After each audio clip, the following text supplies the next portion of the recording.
is Dimitri Vuyadinov. I'm a sophomore at Prairie Ridge High School, and me and Grant are debating the Electoral College, and my position is that the Electoral College should be preserved. Alright, my name's Grant Preves. I'm also a sophomore at Prairie Ridge. I believe quite the opposite of Dimitri. I think both the Electoral College and the popular vote have issues, but if I had to choose between both of them, I think the popular vote is better and it benefits the most people. The main reason I'm against the Electoral College is because of one main problem. Although the Electoral College is very good at giving smaller states a voice, it does this by basically inflating the worth of those individuals who live in those states. So although the Electoral College does what it intended to do, which is basically protect the small states from bigger states, what it does is it literally makes, let's say, someone's vote in Montana worth more than someone's vote here in Illinois. And I think there's a fundamental problem with people's votes being worth different amounts based on what state you live in. So. The Electoral College, although maybe not a perfect system of voting, is the most effective way of electing a public servant. It not only ensures that the 50.1% cannot oppress the 49.9% minority, but also encourages coalition building and ensures that all people are represented in this democratic republic. Alright, I get what Dimitri's trying to say is that the Electoral College does a good job of representing every individual's vote by protecting smaller states, but you have to admit there's a fundamental problem with counting some people's votes more than others. In a democracy like we have it, you have to admit there's an inherent flaw in giving more people a say in who becomes the next president than other people, just depending on where they live. Grant, your point is excellent. I love your point, except for the obvious fact that our country is not a democracy. Okay. Our country is a democratic republic, and ultimately is a federalist democratic republic. Okay. So the idea that that there's a fundamental problem with one vote being more than the other, that's right. If we lived in a democracy, but we don't. We live in a republic, and the fact of the matter is that there are states who have more population, which means that if we did not have the Electoral College and the distributing of the majority of votes into the smaller states, that they could control the election, and so therefore the presidential candidates would go to those states only and ignore the other states. Now, obviously, in a democracy, that's not going to work, but the Electoral College ensures that the presidential candidates will go through all the states, and it ensures coalition building. So I do think, yes, there is a fundamental problem if we live in a democracy, but we don't. We live in a republic where everyone is represented, not just the municipal. All right. I hear what you're saying, but also a lot of what you said is just simply not true. All right. Your assumption that presidential candidates somehow go to more states because of the Electoral College is put in place, I just don't think it's an accurate statement. Do you really think in the 2016 election when Hillary Clinton and Donald Trump were on their election trails, do you think they visited states like Wyoming and Montana and those smaller states? And I understand what you're saying is that the Electoral College basically, it stops huge states from deciding elections, but that, of course, is a possibility, but it's only in extreme situations. Now, both the Electoral College and the popular vote have flaws. The Electoral College's flaw is that it doesn't weight everyone's vote equally, right? The popular vote's flaw is that it could allow for a bare majority to dominate a minority, right? Mm-hmm. But I think those flaws have different weights and have a different frequency or risk of happening. I think the Electoral College's risk of everyone's vote being worth a different amount happens way more. So that it literally happens every election cycle, every 4 years when people cast their votes. If you vote from Illinois, your vote's going to be worth less than someone's vote from Montana. So that means you literally have less of a say in who becomes president or less of a deciding choice. But when you go to the popular votes problem, I will give it to you. Of course it's possible for the few most populous states to decide an election, but that's extremely unlikely. If you take the 2016 election, the two top candidates, of course, Clinton and Trump, there were 130 votes that went to those candidates. And if you look at the top 10 most populous states, there were about 68 million votes that from those states went to those two candidates. And of course, majority of 130 million would be about 65 million. So theoretically, yes, votes from the top 10 states could decide an election for a candidate without them getting a single vote from the other 40 states. But that's just simply unheard of. If, throughout the top 10 most populous states, can you guess what the closest percentage was to 100% for either candidate? I don't know, Grant. What? All right, it was actually in California, which, at least in 60 recent or elections 60 or is 60? mostly a blue state. It went like 61.5% towards Hillary Clinton, and the rest of the 9 most populous states were nowhere close to 100%. So, of course, in extremes, in a scenario in the future, states could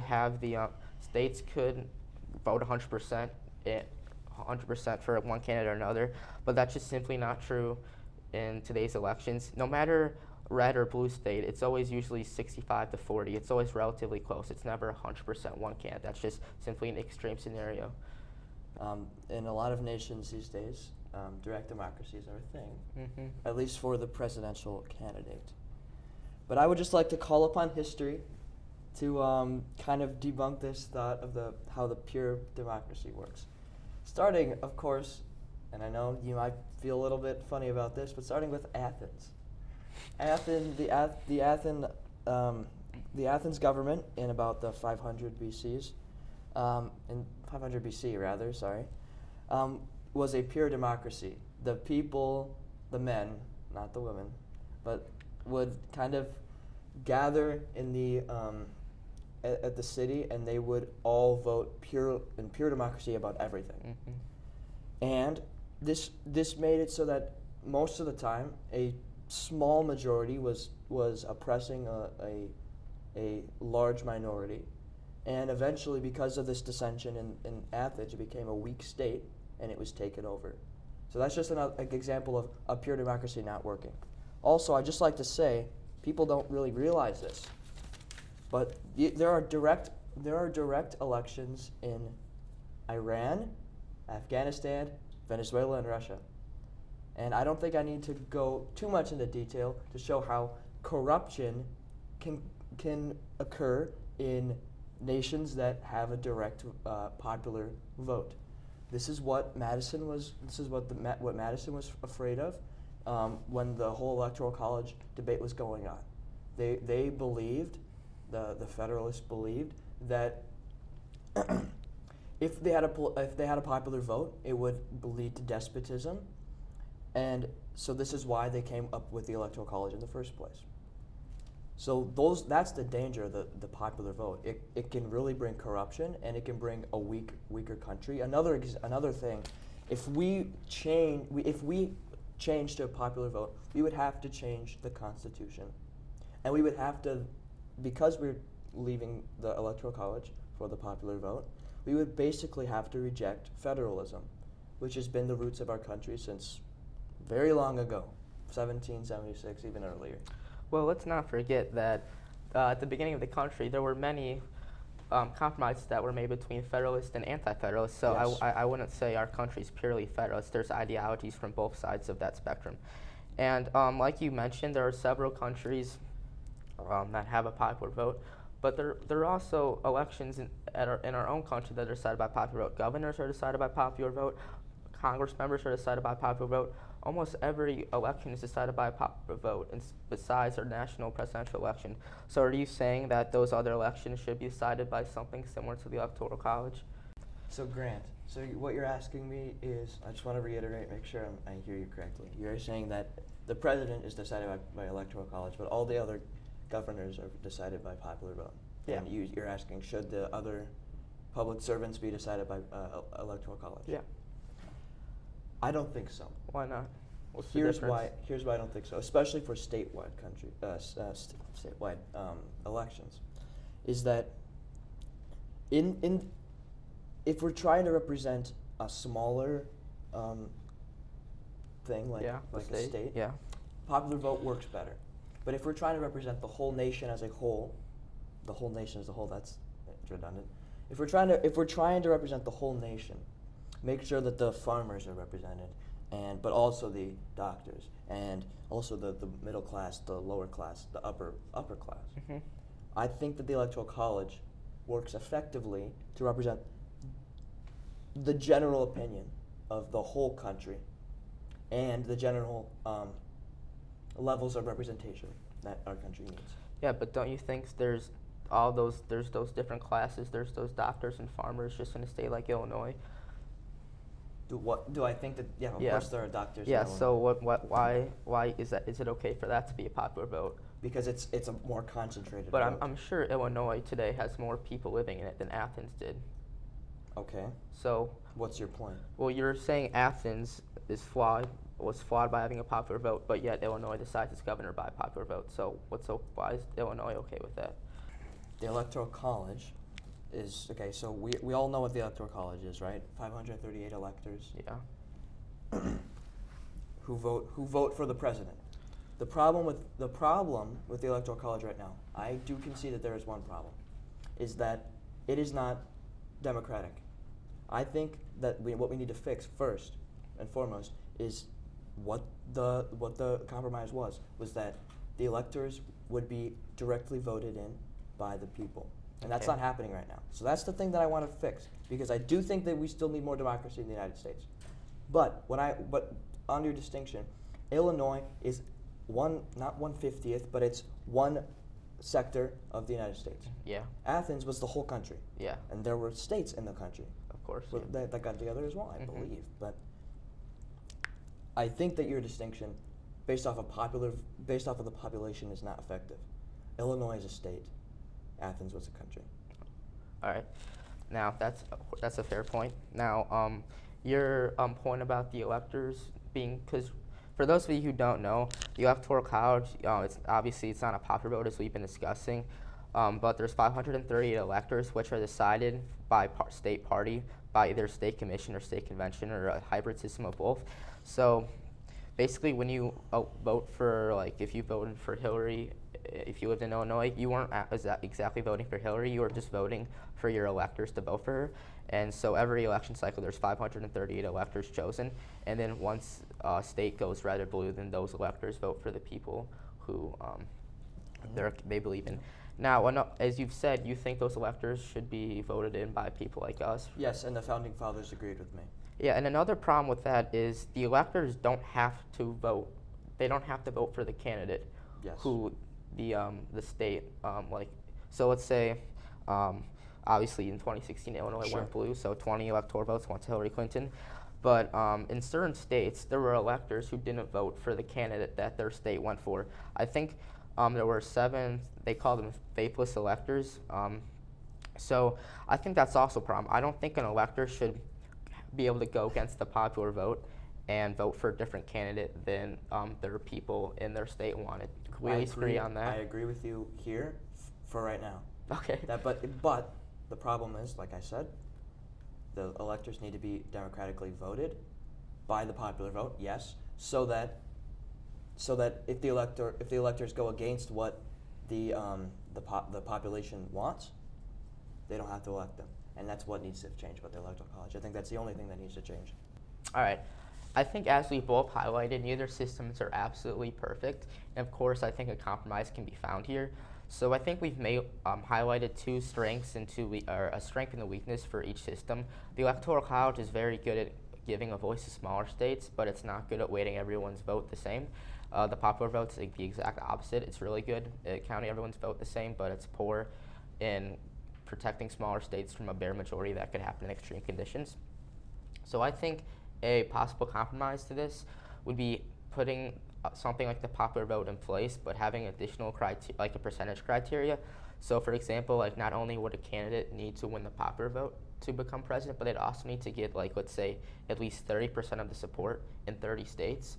So that means not only would solve the solutions of people's votes being being weighted differently and stopping a bare majority. So since it's popular vote, everyone's vote is weighted the same, but since a president needs to get 30% in at least 30 states, that stops an election being decided from the few most populous states. Now, you might ask what would happen if a president won the popular vote but didn't achieve a 33 ratio or percentage, well, then we could look at other candidates. So if a candidate didn't win the popular vote but did get 30-30, we could then, as a compromise, look at the electoral map to then decide who becomes president. But if the person who wins the popular vote doesn't win 30-30, but no one else does, then we can just simply give it to the person who won the popular vote. I think that compromise is reasonable, and it kind of makes everyone happy because it solves the solution of people's votes being weighted differently, and it stops the threat of a bare majority from the top few most populated states. Grant, it seems like you put a lot of thought into this. Yes. Seems like you've been working hard on trying to figure out how to fix the problems of our time. And to that, I just would like to congratulate you. Thank you. Appreciate that. Having said that, cool, I like it. I don't think that the 30-30 system, your system, would be the most effective. Why not? Because I simply think that the Electoral College rocks. As Dimitri and I have both highlighted, there's of course possible compromises that might benefit both systems, but if I had to choose between the Electoral College and the popular vote, I would choose the popular vote in a heartbeat. Although both have their own pros and cons, I think the pros of the popular vote greatly outweigh the cons. As I've demonstrated, the cons of the popular vote are only prevail in extreme conditions, while the cons of the Electoral College happen every election cycle. Of course, that con is being people's votes being weighted differently. Contrary to Grant's opinion, I believe in the Electoral College. I believe in federalism. I believe in the Founding Fathers. I think what the Founding Fathers, the compromise that they had between having the president being elected by Congress and popular vote, is an effective measure of electing a president, which is the Electoral College, 538 electors. What we need to do is we need to make sure, I think we need to fix this problem, which is prevalent in America, that is that the electors are not being elected by popular vote, and I think that must happen. I think that popular vote usually leads to corruption, as I already stated. Athens fell during the popular vote because it just was very weak, and then also nations like, as I've said, Iran, Russia, Venezuela, Afghanistan are also technically in the constitutions are popular votes. So I don't think that the popular vote is effective. It's the 50.1%, bullying the 49.9%, or whatever the bare majority is. So I do believe in the Electoral College distributing the votes so that everybody is represented in our beautiful democratic republic.